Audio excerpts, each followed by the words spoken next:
There is a particular type of comment that I definitely delete, and it's not what you think. It's not necessarily hate comments. But whenever I talk about abuse or control or toxic things in relationships, I usually get a woman that will comment and say something like, my husband is super controlling, so I just don't tell him where I'm going. Or my ex-husband, he likes to scream at me, so I just learned to put my AirPods in when he's talking. And they don't have bad intentions when they're saying these things. But the reason I delete comments like this is because, as someone who has been in abusive and toxic relationships, I know that there are impressionable women out there who are looking for reasons to stay. They want their quick fixes to the abuse and control to be validated. They want the fact that they've settled to be validated. Maybe they can't leave because of financial reasons. They have kids. Maybe they don't think leaving is an option. Whatever the case may be.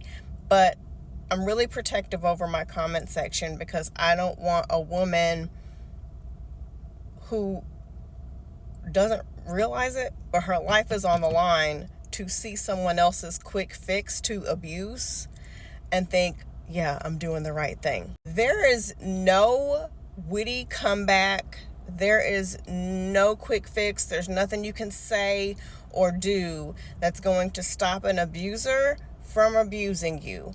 The only option is to find a safe plan and leave when you are able to.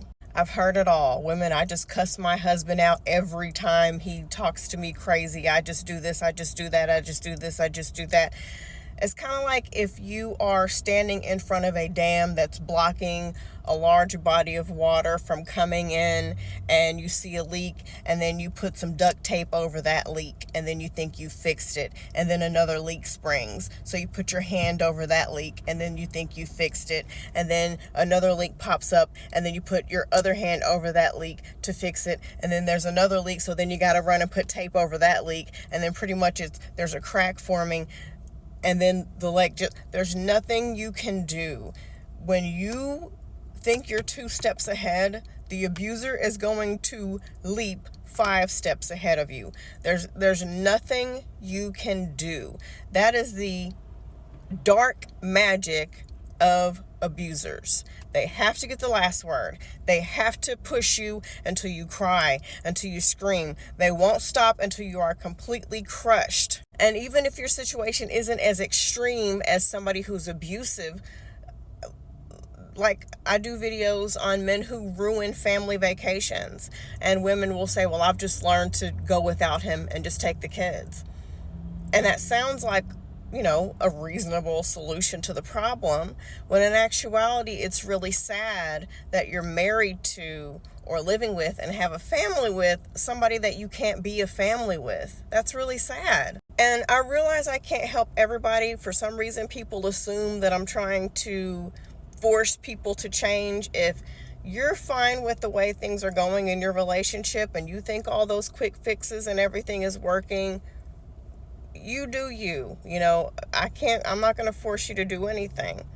But for those who are impressionable, for those who feel like something's just not right and you want better for yourself, and especially for your kids who can't just pack up a suitcase and walk out, they're depending on you to protect them, that's who I'm here for.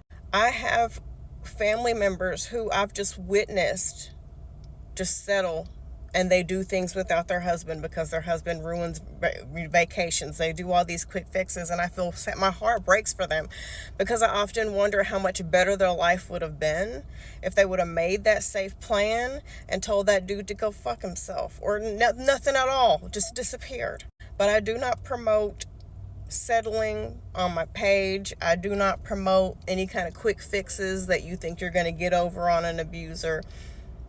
My solution will always be to promote making a safe plan to leave when you can.